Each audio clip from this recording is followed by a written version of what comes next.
Crikey,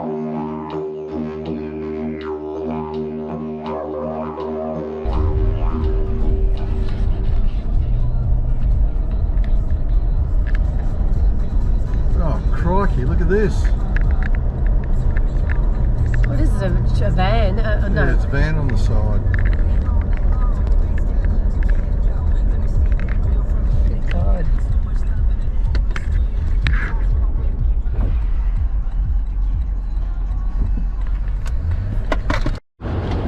Hi guys, yeah, we've just come across this.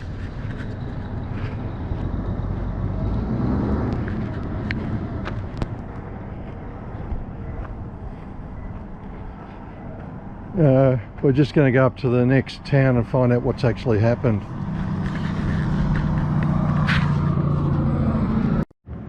We're just taking some more video. Yeah, it's certainly a bit of a mess. Just hope the people are all right.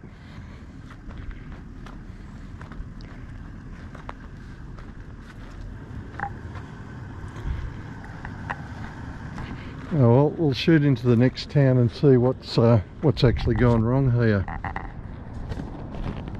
Well, good morning guys. We're here at Eucla and we've just come to the Telegraph station here. Been here a long time. It was one of the first telegraph stations that they actually used to transmit from Eucla to Perth, and this is basically what's left of her. So we'll just take a little wander around, shall we? You can actually see how the sand's actually reclaiming most of this area. The sand's certainly up through the doorways. Yeah, probably in I don't know, however many years it'll be all covered over maybe and become an archaeological site in 100 years. An archaeological dig, what a great idea. Okay, we're going to try and get round the back of this place and just go through it. Pretty cool to come across something like this. You see, as we said before, how the sand's actually coming up to the windows. And the roof nearly in some, well, in some instances. What have we got here? Oh, there's an interesting little section.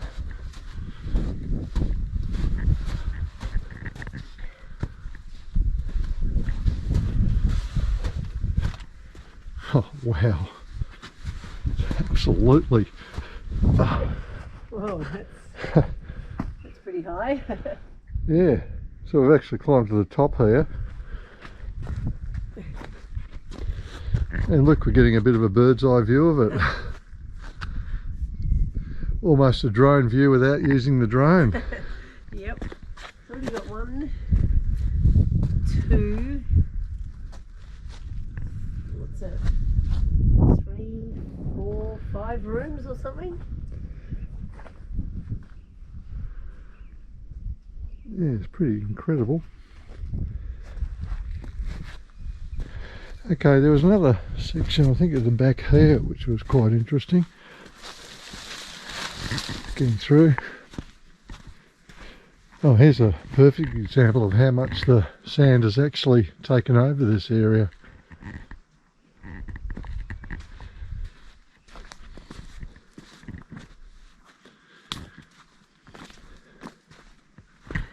Well, I think that's the Telegraph station almost done and dusted. What do you reckon, Robyn? I guess, yeah, there's no information sort of here. I guess we can Google things, but yeah, it's pretty high up there. They obviously would have lived here, I'd say. Most of them did at the time, because it would be quite isolated. It's pretty impressive. I'll just step back a little bit to maybe get a better view of it.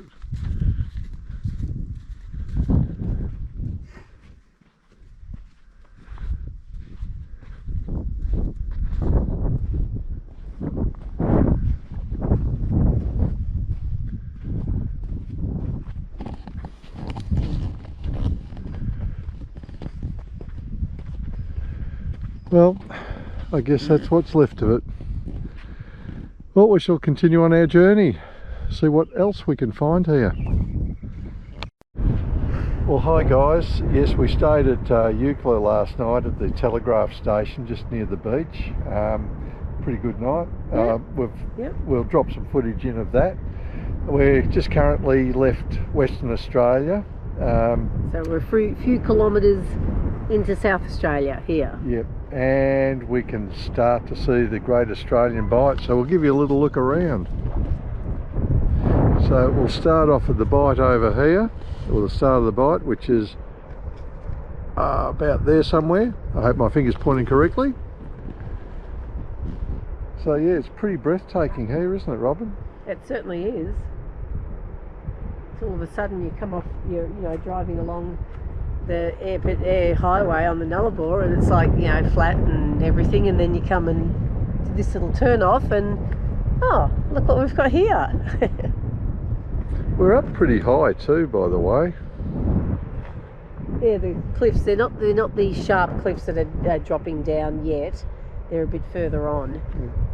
Well, look, we'll continue on our adventures and we'll see if we can get some more footage of the Great Australian Bight. Okay, we are currently taking a little walk along. There's another spot along the way, along the Bight. Yes, we're travelling on the Nullarbor, or the Eyre Highway, heading towards South Australia, well, Adelaide. So we've just come up here, we're just going to have a little look.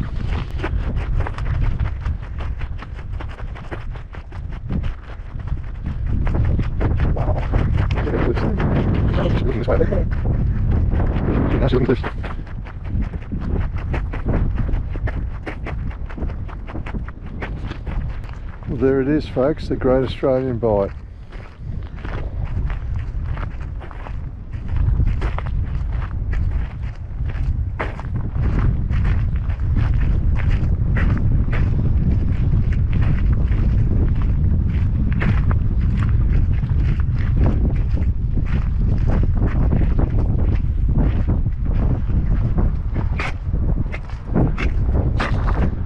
Wow.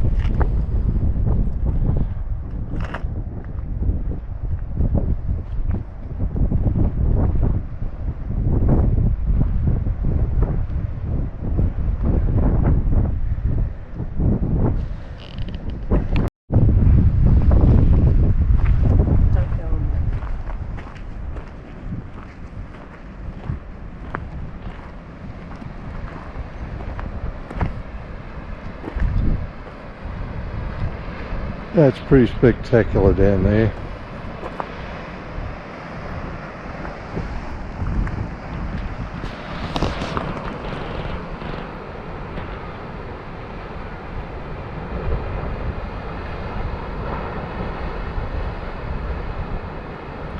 It's pretty wild.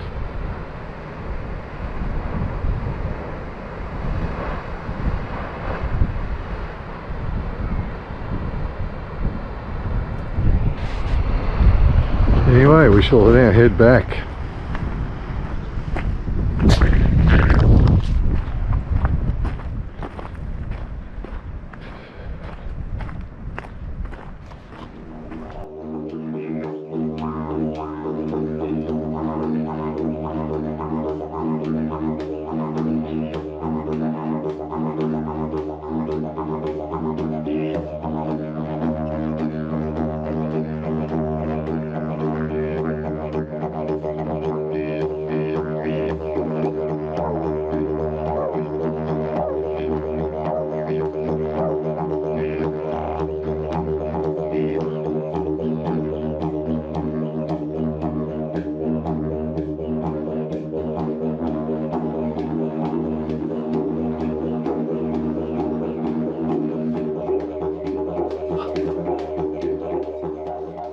Well, hi guys, we're at the most infamous place in South Australia, Snowtown.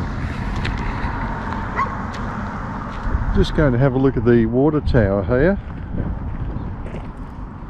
which features John Hanson, and we'll just do a little run around here. We're just going to do a bit of filming from a little bit more distance away. So these are the legends of Snowtown.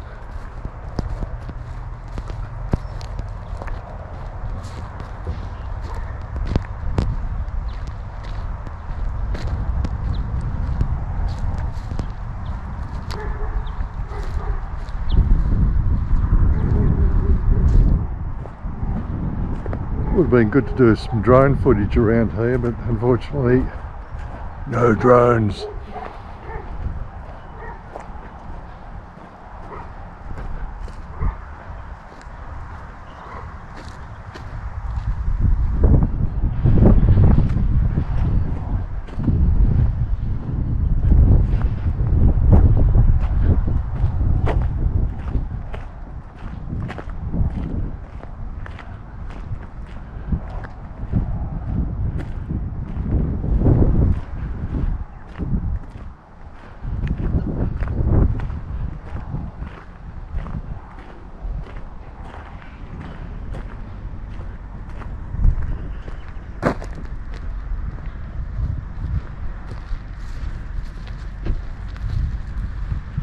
And then we're back.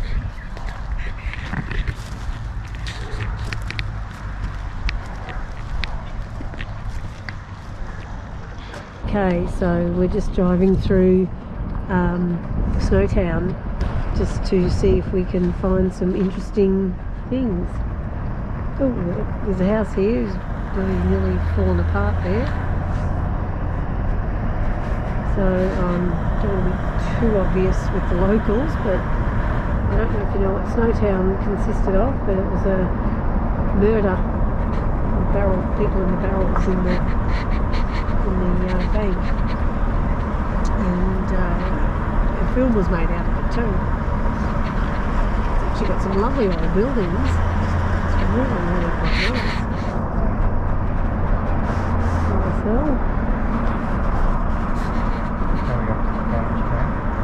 oh, Peter says the bank's here. Oh, there it is right there. That's it there. One there is the notorious bank, which isn't open anymore. Wonder why. Well, it wasn't open back then either. It must have shut years ago, as banks do. And I'm not sure when Snowtown happened. 1990s or something, maybe? I'm not sure. We'll have to find that out. But yeah, there's actually some lovely houses here, so it's quite an old town.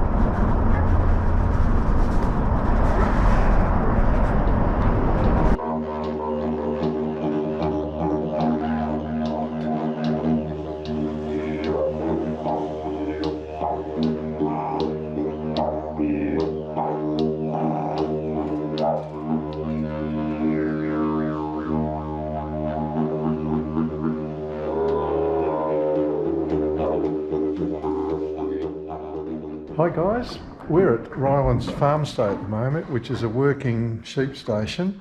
The guys will be shearing the sheep tomorrow, so we'll give you a bit of a look at that if we can. So we were very lucky to come here when they're doing some sheep shearing. Absolutely. And see something in action. So we'll just give you a little look around. This is the shearers' quarters. This is where they have their harness to hold themselves up while shearing. And of course we have sheep. They're all ready for tomorrow. All ready for tomorrow. All penned in, ready to go. So we have, as we said before, we've got the shearers over here doing the work. We've got 1, 2, 3, 4. Then they've got the wool classing table where they throw the fleece out and then work it out. And then what they do is they pack them into various sections. We've got the neck section over there, the underbelly here, and the rear quarters over there. Or the main fleece. And then we've got the baling machine, which bales all the wool. they get about 40 fleeces, I think, in one bale, and they press it down to about 190 kilos or something, 195 kilos, he said. So that's that. And this is their efforts for today. That's all these bales here. And the shearers have their own quarters here. They've got their toilet, their shower, reading material, kitchenette, just about everything that you possibly could imagine. And with the homestay, this area is also available for us to use as like a camp kitchen. Yeah. So we share it. They've been very hospitable. I mean, during the day, yeah, they have it. Yeah. And then during the night, the people who are staying here have it, because the shearers tend to live locally and go home at the moment. So that's all the time. Yeah, so we've got this all to ourselves at the moment. Oh, and all except for our little friends over here. Wow, just look at them all. All ready for tomorrow. All nice and cosy. Hi guys, we'll call you Mr. Lammy.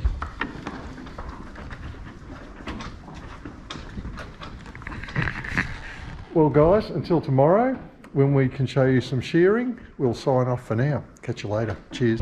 Well, good morning guys. We had a great night at the farm last night, and now we're going to go in and have a look at the sheep being shorn.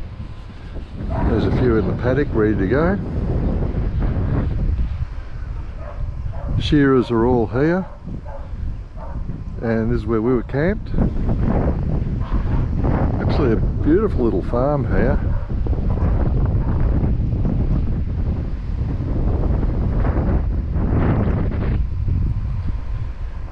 Well, I guess that's enough of outside. Let's see if we can see the guys doing the shearing.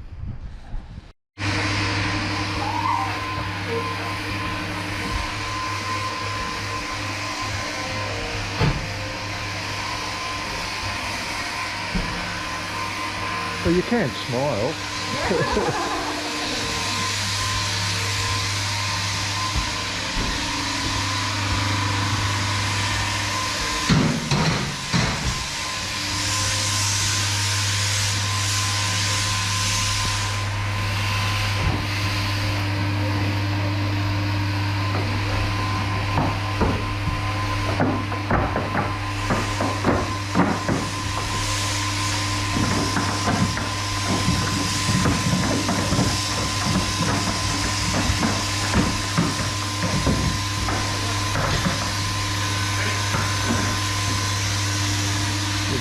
Here.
Guys, this is how shearing is done.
A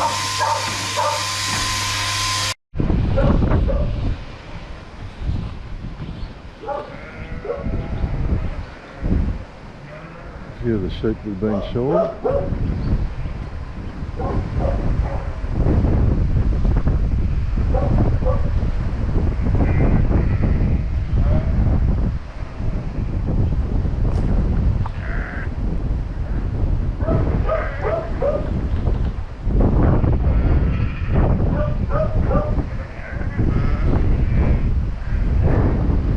These guys have been let out after a long night in the stalls.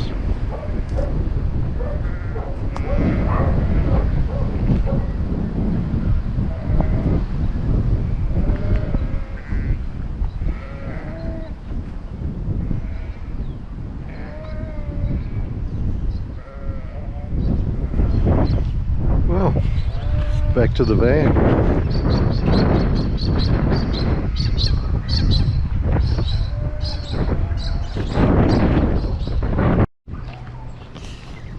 Okay, we'll just come down and have a look at a couple of sheep.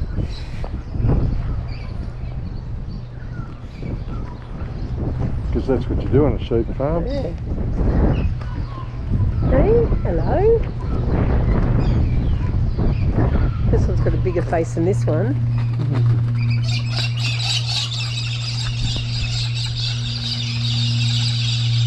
Hello, sweetie. Oh. Are you little pets? Hello. I haven't got anything for you. Hello, little lambs. I'm going to have a smell. Hey.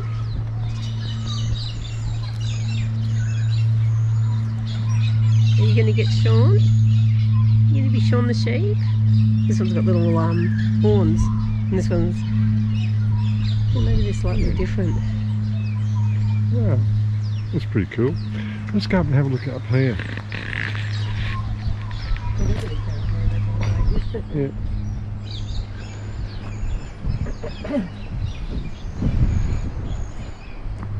Now, as we were coming in, I sort of spotted this little shed up here. Hopefully we can get up there to have a little look.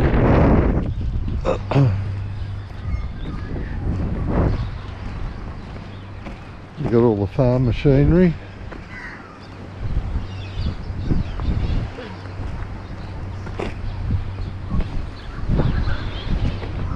Looks like this is the track up.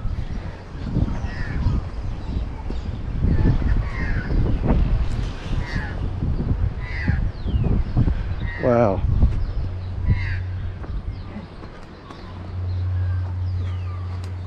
Wow. The heck is this? Yeah. Pretty cool.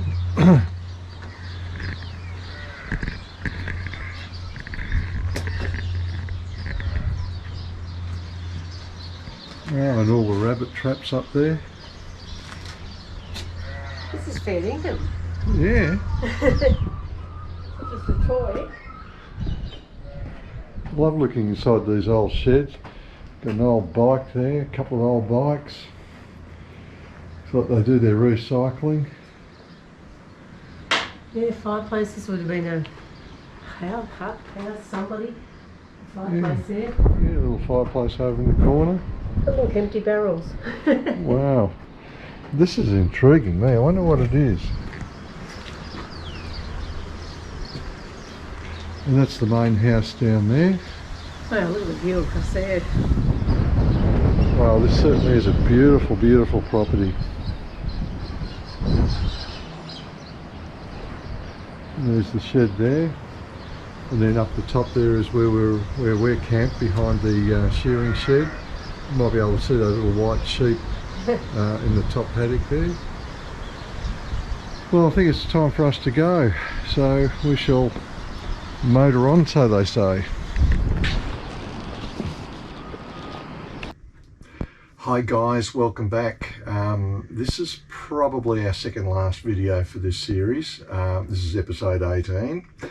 I know we started off the video with a bit of a, with that car accident, or the caravan and car accident, that one that was up there. We did take they did have a sign in the front of their car to say that they were at the next town. We were going to try and find them just to see whether they were okay and all the rest of it, but we didn't. Well, they said on the little note, they said that they're all fine and that they'd had help. Yeah. Got them into town, and then they were obviously going to go back out at some point. So they were all good. Everyone was good. So hopefully later on that day they've rescued their caravan and car, and hopefully they're okay. So that's. We're not surmising and we're not suggesting what had actually happened, but when you come across that on the Eyre highway, I mean, the first thing that I think anybody would do would just sort of stop to see if you need to render assistance or anything like that. But luckily it happened probably maybe a couple of hours before we got there. So hopefully they're on their way again and everything's gotten sorted. So and we don't know, like what was it? Was it swerving to miss something? It was coming across the Nullarbor was quite wet and windy, so we didn't sort of stop off a lot of places. So whether the wind picked up in that particular spot because it was quite flat and open there, whether they swerved. Look, it's a hard thing to say, but look, when you're out there, please just drive to the conditions, don't speed, just keep your eye out for animals and all the rest of it. So I guess that's all we're going to say on that subject at the moment, so be careful out there. Now, we ended up at the Eucla Telegraph Station, didn't we? Yep, free camp telegraph station. Yeah, that's after we went through Norseman. Well, so was the caravan. Yes, true that. Norseman, we're jumping back again, but Norseman was interesting. Very interesting town, funnily enough, it's the beginning of the Nullarbor. And you would think it's like, wow, look at this, or like coming either way, or coming either way, but just a tad underwhelming, I'd say. we'll leave it at that. Anyway, we'll leave it at that. Eucla Telegraph Station, that was brilliant, wasn't it? Yeah. Just to see the remnants of that place. And Robyn did some investigation on the internet afterwards, and we found out why the sand actually has built up. So, you would sort of think, sand dunes move and the sand, the wind blows it, but they said mostly it was caused because they had a rabbit plague back I can't remember actually now when, and the rabbits of course ate all the vegetation which was holding and making the dunes stable, so they totally obliterated the place. Apparently it was just it was terrible, and so therefore the dunes are now open to the weather and taking over. They really haven't recovered from that rabbit plague, because the telegraph and repeater station was built in 1877